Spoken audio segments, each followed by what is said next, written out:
Well, hey, Pipers, welcome back to the Basspiper channel. Rumble, welcome back to my supporters over there.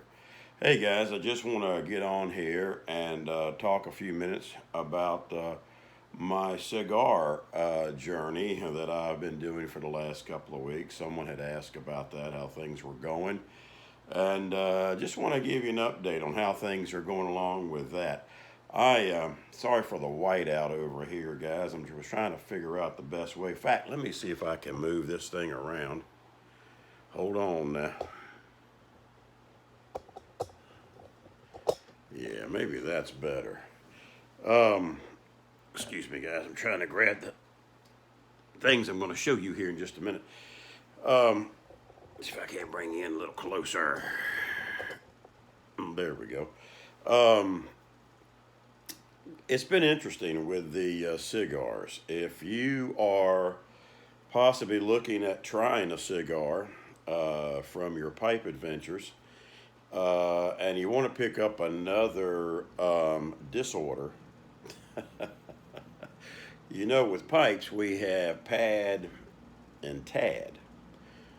Pipe acquisition disorder, tobacco acquisition disorder, and now you can add CAD, cigar acquisition disorder, if you choose to go that route or want to try it. Just to let you know a little bit about what's going on, I've tried a few of the cigars, the flavored and the naturals, and I picked up this week a couple of more different ones. I'm trying different blends out. In fact, let me show you here. I picked up a canister humidifier, a couple of them. This one here is for my naturals. It's just got the lock top, and on the top you'll see the little hygrometer in there, and it's keeping it around. I got a Boveda pack, or Bovada pack, however you want to pronounce them. Most everybody calls them Boveda, but I got a 69% in this one. And this one, I picked up a couple. I picked up Perdomo 10th anniversary. I've got I got some Rocky Patels in here. I've got another Perdomo Champagne 10th anniversary. The other one I mentioned here is a Maduro 10th anniversary, and I got a Connecticut 10th anniversary. I've got some AJ Fernandez. I've got Rocky Patels. I got a little bit of combination, about 5 or 6 different ones of the major players out there in premium cigars. And then I have this one. This one's getting this one here is kind of low, but it has the same setup with the Boveda pack and all of that in there. This is for the flavored or infused. Now, I don't have any infused, but I picked up some flavored cigars, the Cato Cherry Bomb, which you know makes the pipe tobacco, CAO, Cato. They make the Moon Trance, the Eileen's Dream, and also the Cherry Bomb. So what they've done evidently is collaborated with these guys, made a cigar with the company, and put pipe tobacco and mixed it in, I guess, with some cigar leaf. And then I've got, let me see if I can find them here and read them without them tipping all over the place. I got a Rocky Patel Java. In fact, I got a couple of those. I've got a Java Red, which is Rocky Patel's Cherry blend. I've got I got a Nub, a Nuance, that is supposed to be pretty nice. So all of these, I'm just kind of trying, seeing what kind of blends I like, and even if cigars is going to be for Basspiper. You know, as I told you in the last video, the biggest problem that I'm having is with the after smoke cigar smell. Mrs. Basspiper doesn't like that. She's not the woman yet that, you know, likes. There's some women that like the cigar smell, or the after smoke. I don't have a problem so much with it. I know some guys don't like it. I don't really have a big problem with the after smoke smell of a cigar. I would rather smell that than an after smoke cigarette, and even some after smoke room note of some aromatic pipe tobacco. that can smell like an ashtray. The cigars have their own distinct smell and flavor with the tobacco leaves. But, it's one of those things, you either love it or you hate it. And so I've got to find out what to do in the garage because it permeates sometimes into our utility room and in our kitchen area. You can just kind of pick up some of the nuances of the cigar smoke after I'll have one in the garage. Now, I haven't ventured out to have one in the house yet because I don't want to be in the dog house. But I've talked to her about it because I want to try my air cleaners and I want to try my rabbit air in here. Now, I will be out in the sunroom area that we're redoing, and that one is still under construction as well. Of what we're doing there, we've got some furniture coming in and different things to fix that up. One side is it's kind of like the pipe lounge. The other side is the cigar lounge, and the reason why that out there would be more the cigar is because it's got windows all around that I can open up, and especially in the spring and the summertime. But I am looking at the possibilities of getting a inline fan, a 12-inch exhaust fan that you can buy and purchase and put in a vent up in the ceiling, run the 12-inch duct in my attic, put the fan, it's about this long, I guess, in the middle of it, run the other duct work out into the gable of the house, of the upper gable in the attic, where the smoke can go right on up. It'll suck the smoke right on out and right back out the house. My only problem, and I'm hoping that might work, but the problem I got, let me show you where I'm at. If I can turn this around without tearing up anything and messing up anything. I have this window, right? It used to be a window right there. You see that opening? It goes out to the sunroom, and then I'm going to spin you around, and you'll probably see that opening right there where we used to have a door. Well, now we don't have a door, and we don't have a window. And those were cut out about 20 years ago when we opened up the sunroom to open up this whole area. So if that was the case, I could put a door back, I could put a window back in here, and that out there would be self-sufficient with its own heat and air unit that I've got out there. So there's no duct work out there. That used to be an outdoor patio. Where the door was, you could go out on the patio. The people that owned it before then, they closed it in and put slider doors, patio doors, all the way around to make like a big sunroom. But they had slider doors when we bought the house. And so then we closed it in and put windows in it and walls up around it. So now we're in the process of probably making a few little changes with that. Now I was thinking about the air fan cleaner or fan system and the ductwork that would take it and just take the smoke right on up and out. And so I asked for some comments on the last video if any of you guys that smoke cigars knew of any other ways to get rid of the smell. I didn't get very many at all. So I guess nobody knows how to do it, or maybe you feel like there's no hope for it. But anyway, cigar is a cigar. It's either smoked outside or, you don't smoke them. But my thing was that most of the time, if I'd have a cigar, I'm going to be one of those probably, once I go through a couple of these, checking them out, I'll be one of those once a month cigar smokers, or try a cigar maybe.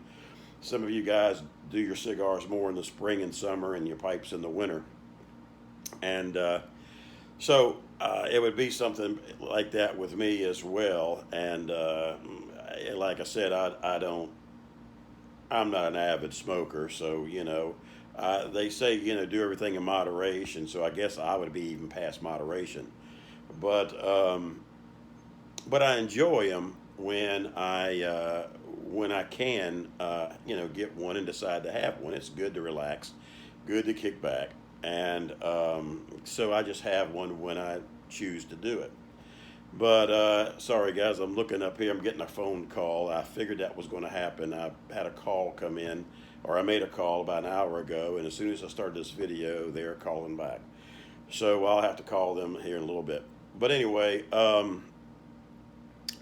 I I found out with pipes and cigars, as I think I mentioned in the last video. I don't know how detailed I went, but the thing with cigars and pipes, if you're new or wanting to try cigars, to me, now this is Basspiper's personal belly button opinion, okay, and everybody's got one. So, for me and my palate, talking aromatic pipe tobacco only right now versus flavored cigars, okay, or whether we're going to talk natural cigars versus what would be close to that in pipes would be your English and Balkan naturals. You know, there's nothing coated or flavored or sprayed on or whatever infused. If you're talking aromatics to flavored cigars or infused cigars, I do find out that the cigars gives you as the smoker a lot more flavors and taste and nuances when you smoke something. If you have even a natural cigar, and they will talk about the nuttiness or the leather or the spice or the cedar or whatever, or like in a flavored, if it's coffee, if it's espresso, if it's cherry or vanilla or whatever, cocoa, you get those notes to me right off. With aromatic pipe tobacco, I can't get it. I get very, very, very, very, very little. It's more tobacco. Now, for the person around you, like my wife, if she's around and I'm smoking, she loves it because the room note permeates the cherry or the chocolate or the cocoa or the whatever. That's like Blood Red Moon or Malta Dolce or Creme Brulee, which both of those are the same, just one's packaged in a bulk and the other one in a tin. She loves those. Sherbrooke 71st Street, she smells those room notes. It smells like, caramel popcorn or, a cherry blend.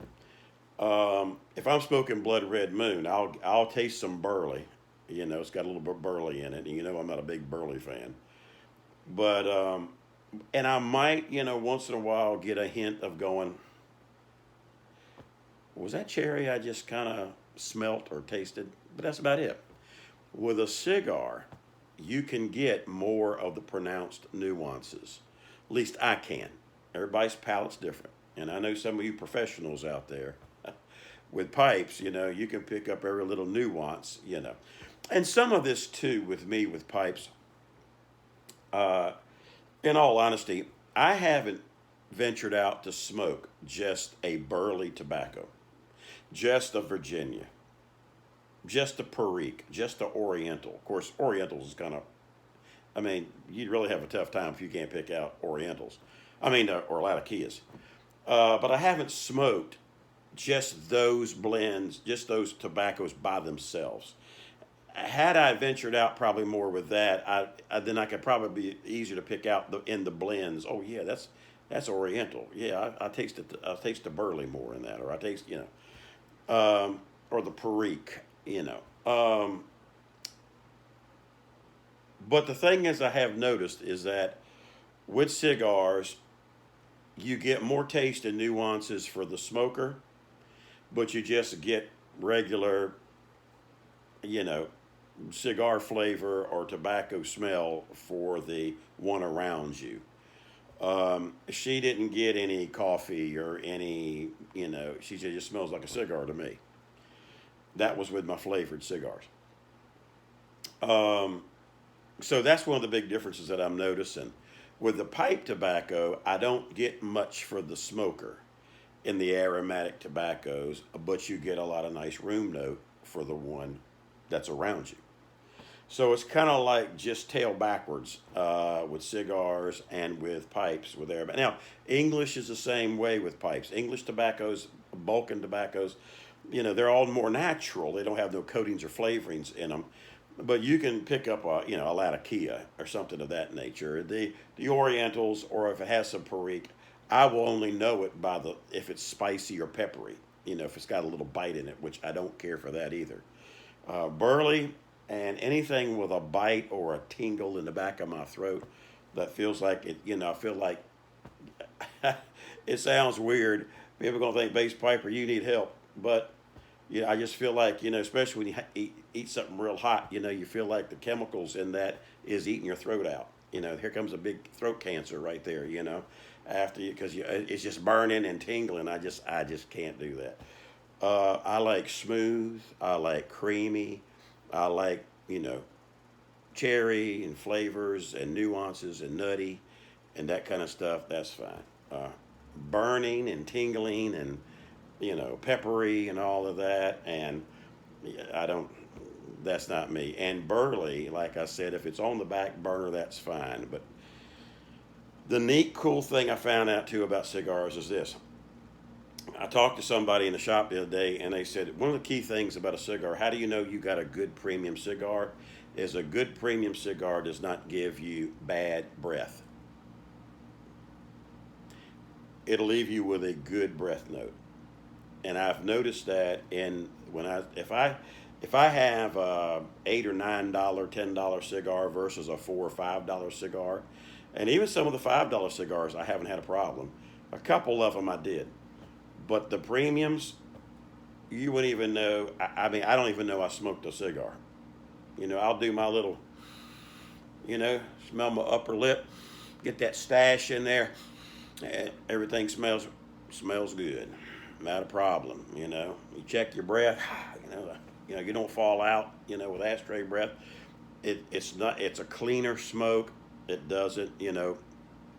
Now, if you sit there and smoke 4 or 5 cigars, that's not me. But I mean, you might have a kickback there.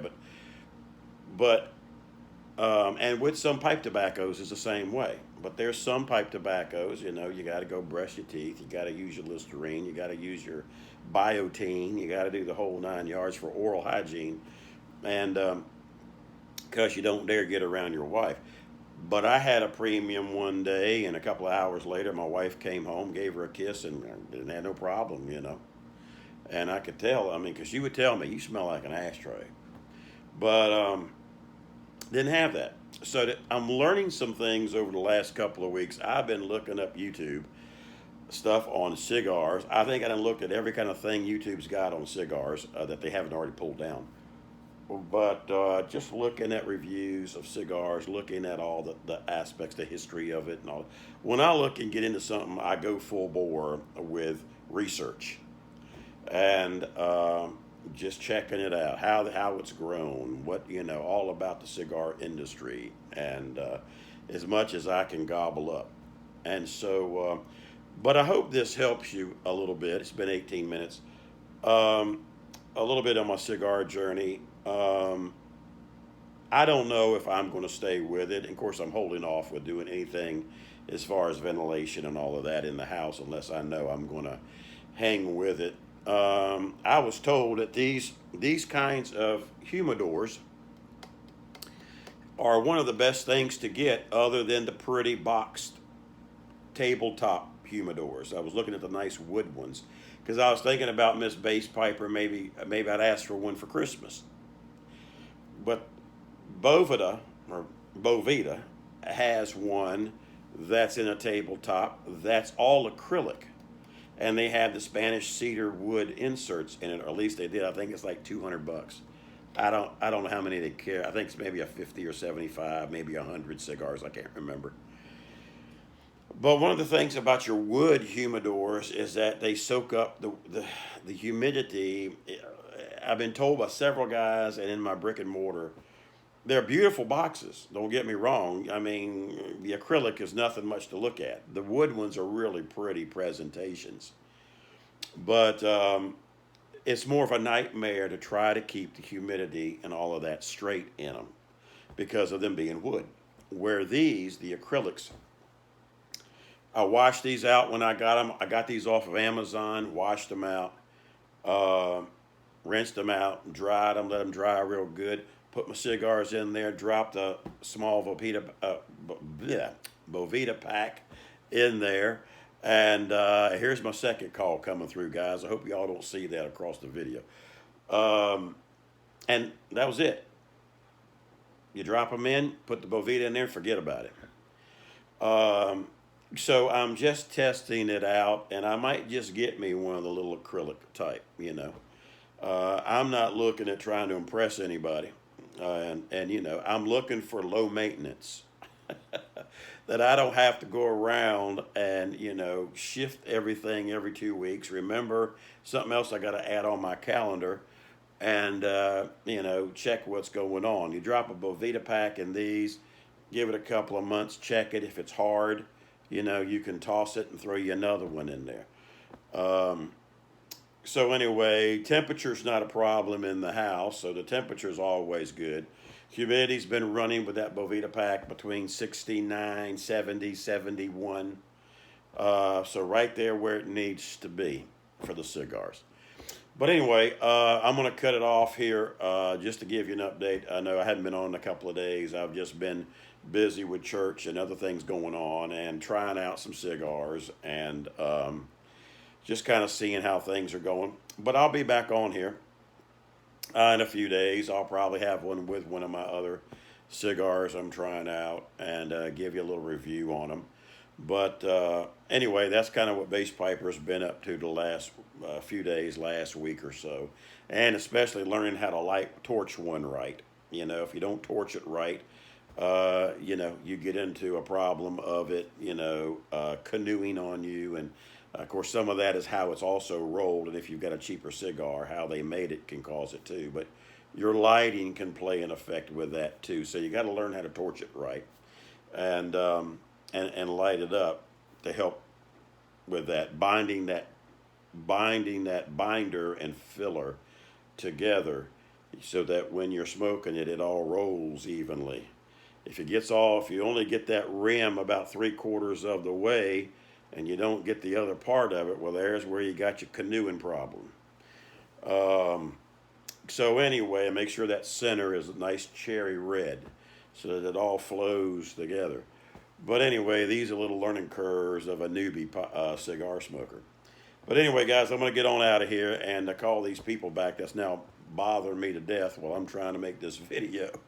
But we'll talk with you later. Listen, relax, have a pipe and a cigar.